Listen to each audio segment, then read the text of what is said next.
kita jangan ingat, oh dah Imam Syafi'i ambil ni mestilah yang dia sudah aku ida tu buat orang bagus-bagus. Jangan.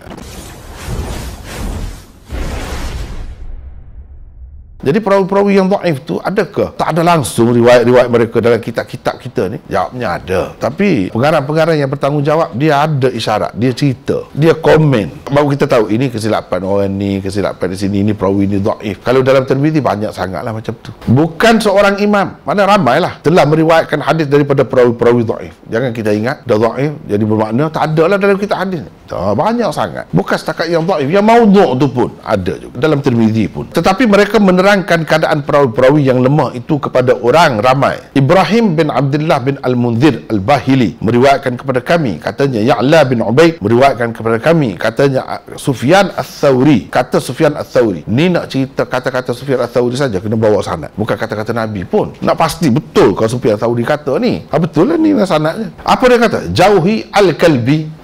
Al-Kalbi ni perawi lah. Muhammad bin As-Sa'ib Al-Kalbi. Seorang lagi anak dia, Hisham bin Muhammad bin As-Sa'ib Al-Kalbi. Kedua-duanya tak berguna. Ada juga orang ayah dia berguna, baik bagus, anak dia tak berguna pula. Sufyan bin Waqi' bin Al-Jarrah. Waqi' bin Al-Jarrah tu alim besar hebat lah, anak dia tak berguna. Ada yang ayah tak berguna, anak berguna. Macam-macam kita berjumpa dalam sanad ni, perawi-perawi ni. Jauhi Al-Kalbi. Maka ada orang berkata kepada beliau, kamu sendiri itu bagaimana? Bagaimana boleh meriwayatkan daripadanya? Dia ada juga ambil daripada Al-Kalbi. Sebab itu tidak pelik kalau kita tengok kan dalam kitab-kitab Al-Waqidi tu dia kata pendusta, kemudian dia ambil dalam Fathul Bari apa semua ada kan, tapi dia ambil tu kena faham, sebab tu kena tahu cara dia, mungkin untuk perbandingan. Sehingga kalau kita masuk ke semua yang karut pun, memang itu kerja dia. Kita duduk bincang hadis Syiah, buat apalah kita kata, tapi memang kerja dia kena buat lah gitu. Dia kena riwayat cara dia lah, kena ada cara lah. Jangan sebarkan begitu, itu salah lah. Jawab Sufyan, aku dapat membezakan mana yang benar dari mana yang dusta. Maknanya kira-kiranya kalau yang aku ambil tu kira-kiranya yang benar lah. Yang benar dari segi makna dia, dari segi kandungan dia tidak salah. Sebab orang yang berdusta pun takkanlah dia 24 jam semua perkara dia berdusta. Misalnya dia tu pendusta, tapi yang dia riwayat tu sama seperti riwayat orang lain yang baik-baik, boleh terima. Jadi sebagai yang berdusta pun bercakap betul juga, kita gitulah. Maksud Sufyan ialah aku mengetahui mana riwayatnya yang sahih dan mana yang tidak sahih. Mesti kau Sufyan ni kalau dia ambil daripada Kalbi, dia ambil yang sahih saja. Jangan pakai begitu. Silap juga. Kadang-kadang begitu. Dan dia kata begini, bermakna kita buat kesimpulan semua yang dia riwayat daripada Kalbi itu mestilah yang tu yang sahih.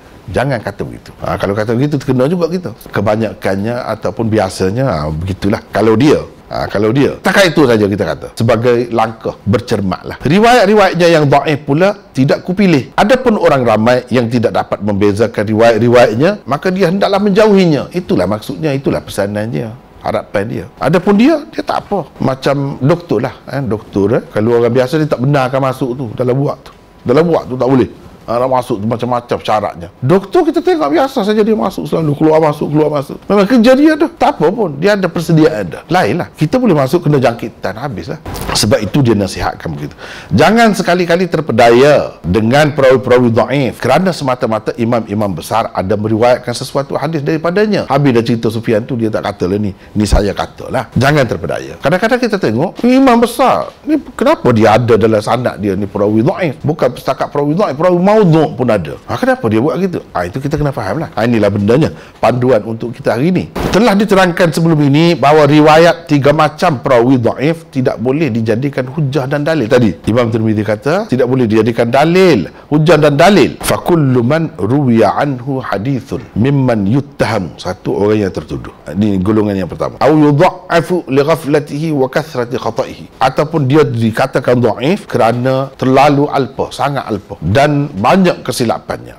Ni yang kedua, tak boleh pakai juga. Dan yang ketiga, hadis itu tak ada orang lain riwayat. Orang-orang yang baik-baik, yang thiqah tak ada. Kalau nak tahu pun daripada dia lah, dia tu bermasalah. Ini tak boleh buat hujah. 3 macam ni, macam mana-mana pun, sama ada dia riwayat daripada orang macam tu pun kena ingat ni lah, tak boleh pakai. Atau dia tidak riwayat, tak kisah. Tak kira lah Imam Syafi'i ke Imam Tirmizi ke, dalam kitab Al-Um tu berapa banyak yang dhaif, bahkan perawi maudhu' pun ada. Jadi kita jangan ingat, dah Imam Syafi'i ambil ni mestilah yang dia sudah aku ida tu buat orang bagus-bagus. Jangan, tak kena macam tu. Tak kena tu masuk tu, cara masuk tu tak kena.